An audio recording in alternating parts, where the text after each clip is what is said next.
구독자 여러분 안녕하십니까, 욕제 조현상입니다.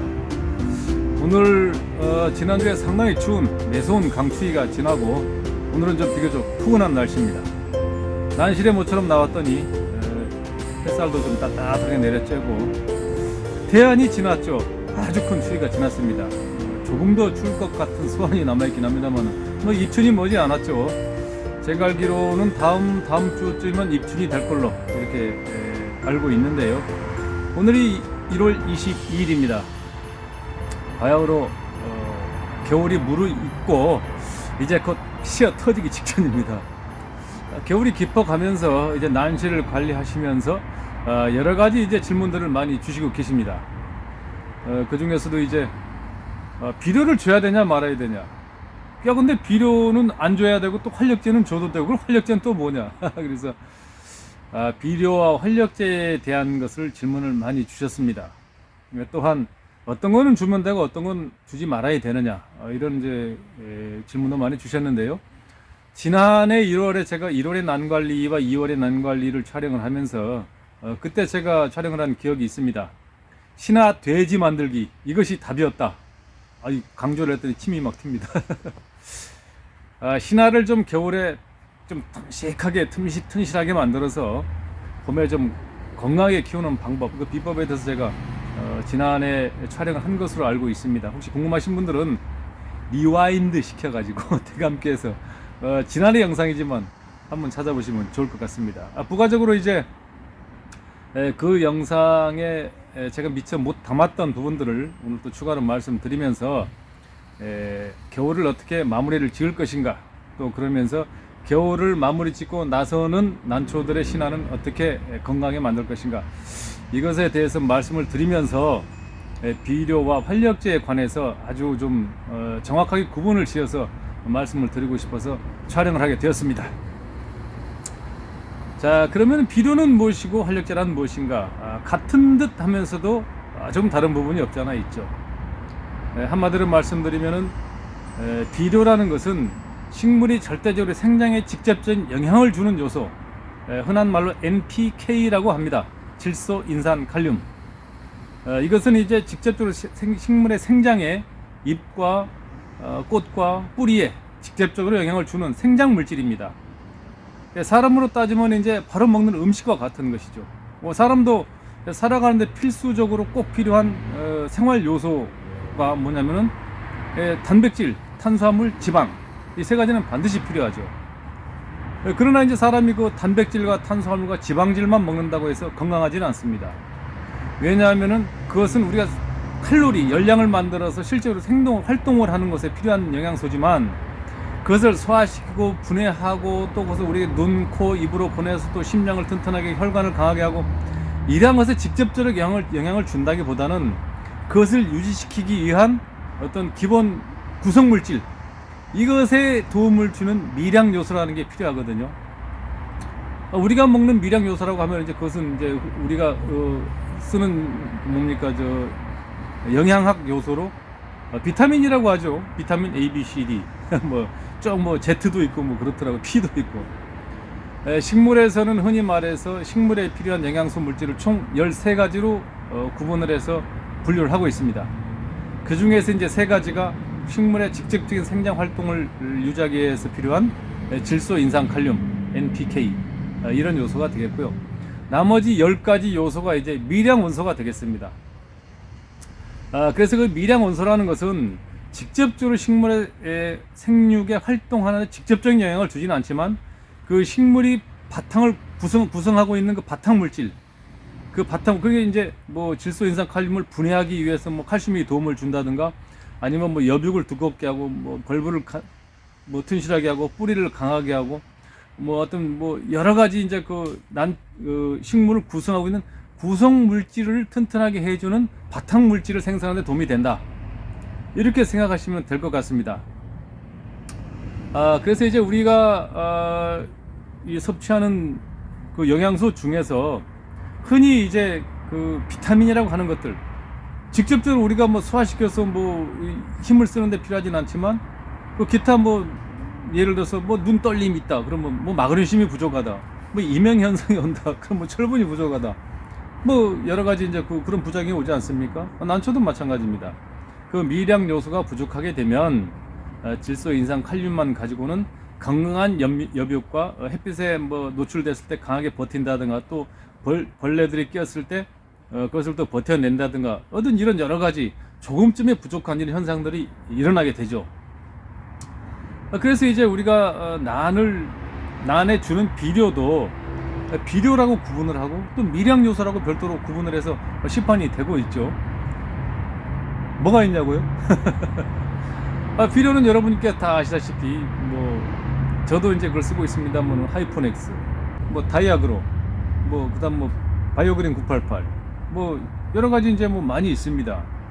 그다음에 이제 뭐 미량 요소가 포함된 그 활력제라고 하죠. 활력제, 줄여서 활력제라고 합니다. 활력제는 이제 뭐 메네델도 있고, 뭐 하이아토닉, 뭐 그 외에 이제 뭐 하도 많아서 제가 다 기억할 수가 없습니다. 하여튼 그 정도 참고만 하시기 바라겠고요. 하여튼 그 난 자재 전문점이라든가 이런 데 가시면 이제 여러 가지를 그 구경하실 수가 있기 때문에 좀 설명서도 좀 읽어 보시고 이렇게 이제 필요하신 거 사용하시면 될 것 같고요. 다만 이제 그런 의미에서 비료와 활력제는 구분이 되어져 있다, 이렇게 이제 알고 계시면 될 것 같습니다. 그리고 이제 그 10가지 미량 요소, 뭐 구리, 아연, 철, 칼슘, 망간, 붕소, 염소, 뭐 황, 뭐 여러 가지가 있습니다. 그것은 제가 이거 잘 기억이 안 나기 때문에 여기 자막으로 싹 나중에 10가지 원소를 싹 자막으로 띄워 놓겠습니다. 나중에 편집을 해서. 여튼 그런 10가지 미량 요소 중에서 이제 칼슘과 철분과 마그네슘, 이 세 가지는 이제 광물질이라고 하죠. 광물질. 한마디로 암석화되는 광물질이라고 하기 때문에 이 세 가지는 반드시 미량 요소 중에도 있어야 하고요. 이 미량 요소가, 이 광물질이 가지고 있는 특성은 이제 물을 뭐 중화시켜서 중화작용을 해준다든가, 아니면 난잎이 햇빛에 강하게 타는 뭐 그런 현상을 뭐 예방을 해준다든가, 또는 뭐 잎을 여비로 강하게 해서 벌레가 먹는 것을 잘 맛없게 해서 벌레가 싫어하게 한다든가, 여러 가지 이제 토양 자체를 중화시키고 활성화시키는 그런 역할을 해서 난초가 생육하는데 절대적인 도움을 준다. 그 세 가지가 바로 광물질이라고 하는 철분, 마그네슘, 칼슘이 되겠습니다. 그 미량 요소 중에서 이 세 가지는 반드시 있어야 되는 것이죠. 그 외에 기타 다른 물질들도 다 식물체에 적용을 해서 식물이 구성하는 본체를 무엇인가 다 영양을 공급하든지 뭐 힘을 강하게 하든지 해서 난초가 생육하는데 도움을 준다. 그래서 난에 관여하는 총 13가지 중에 직접적인 생육으로 활동하는 질소, 인산, 칼륨 외에 나머지 10가지 미량 요소도 반드시 있어야 된다, 이렇게 말씀을 드리고 싶습니다. 그러면은 겨울에 왜 비료는 주지 말아야 되고 칼슘은 줘야 되냐? 그 앞에다 설명드린 바와 같습니다. 생육 활동에 필요한 질소, 인산, 칼륨, 이것은 주어봐야 겨울에는 난초가 생육 활동을 안 하지 않습니까? 온도가 15도 내지 13도 이상 떨어져 버리면 말 그대로 물내림 현상으로 물을 쫙 밑으로 빼버리고 광합성 작용을 하지 않습니다. 그러다 보니까 소화시켜서 잎을 키우고 뭐 꽃을 키우고 뿌리를 키우고 활동을 자체를 멈춰져 있는 상태이기 때문에 이러한 비료는 주어봐야 계속 쌓여있는 최적의 조건만 커질 뿐이지 실질적으로 난초한테 가는 영향은 없다. 그러면 미량 요소는 왜 줘도 되느냐? 미량 요소는 말 그대로 난을 키우기 위해서 필요한 요소가 아니고, 그것을 벌브라든가 체내에 축적을 해서 차세대를 위한 에너지를 응축하고 함축하는 그런 역할을 하기 때문에 어느 정도는 주어도 축적이 될 수가 있다. 그래서 신화를 크게 만드는데 도움이 된다. 그 원리는 이제 우리 어머니들이 아이를 가졌을 때하고 똑같다고 보시면 되겠죠. 아이를 가졌을 때 특별히 뭐 활동하고 움직이고 운동해서 뭐 근육을 만드시는 건 아니지만 여러 가지 맛있는 음식을 많이 드시면 안에서 태아가 건강하게 자라지 않습니까? 신화가 건강하게 자라는 거하고 똑같은 원리죠. 그래서 비료는 조금 자제하되 미량 요소는 어느 정도 적당히 시비를 해서 겨울에 에너지를 충분히 축적해서 신화를 키우는데 도움을 주게 하는 것이 신화를 건강하게 만드는 비결이다. 이렇게 이해하시면 되겠습니다. 그러면 이제 비료와 활력제의 차이점을 어느 정도 아셨을 것 같고요. 다만 이제 그런 활력제도 우리 제가 이제 비타민도 그렇죠. 비타민도 지용성이 있고 수용성이 있고 그렇습니다. 그래서 뭐냐면 지용성 같은 경우에는 어느 정도 흡수하고 나머지가 배출이 안 되고 체내 축적이 되는 경우죠. 그래서 많으면 그 혈관장애 원인이 됩니다. 그러나 이제 수용성 비타민은 남는 경우는 요도를 통해서 소변으로 배출이 돼버리기 때문에 그 수용성 비타민은 어느 정도도 좀 과하게 드셔도 상관이 없겠지만 또 그것도 문제가 있을 수 있죠. 너무 과하게 먹으면 사실은 소변이 나가면서 칼슘이 그걸 끌고 나가거든요. 그래서 칼슘이 같이 소모가 됩니다. 그래서 수용성 비타민도 너무 많이 드시면 안 된다. 결국은 적당한 비타민을 드시는 것이 건강에 좋다. 이와 마찬가지로 난에 주는 활력제도 광물질이 있고 수용성이 있고 그렇죠. 그러니까 어느 정도 녹아서 물로 배합돼서 나가는 게 있고 그 다음에 그 난초의 체내 축적이 되는 광물질이 있기 때문에 그것도 너무 과하게 주면 뭐라 그럴까요? 비료하고는 조금 다르겠지만 그래도 그것은 과비의 원인이 된다. 하여튼 아무리 좋은 비료 혹은 활력제라도 많이 주었을 경우에는 다 아시는 사자성어 있죠. 과유불급이다. 아니 줌만 못하다.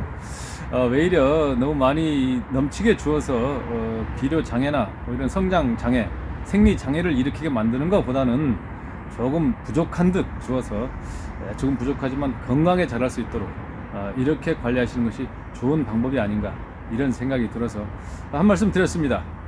여튼 두서없이 또 원고 없이 막 녹슬고 막 이런 거 꺼내서 여기서 막 꺼내가지고 말씀드리다 보니까 좀 앞뒤 맥락이 좀 왔다 갔다 한 것은 없잖아 있는 것 같습니다. 여튼 제가 맨날 드리는 말씀이지만은 얻어갈 것만 싹 얻어가시고 나머지는 그냥 에이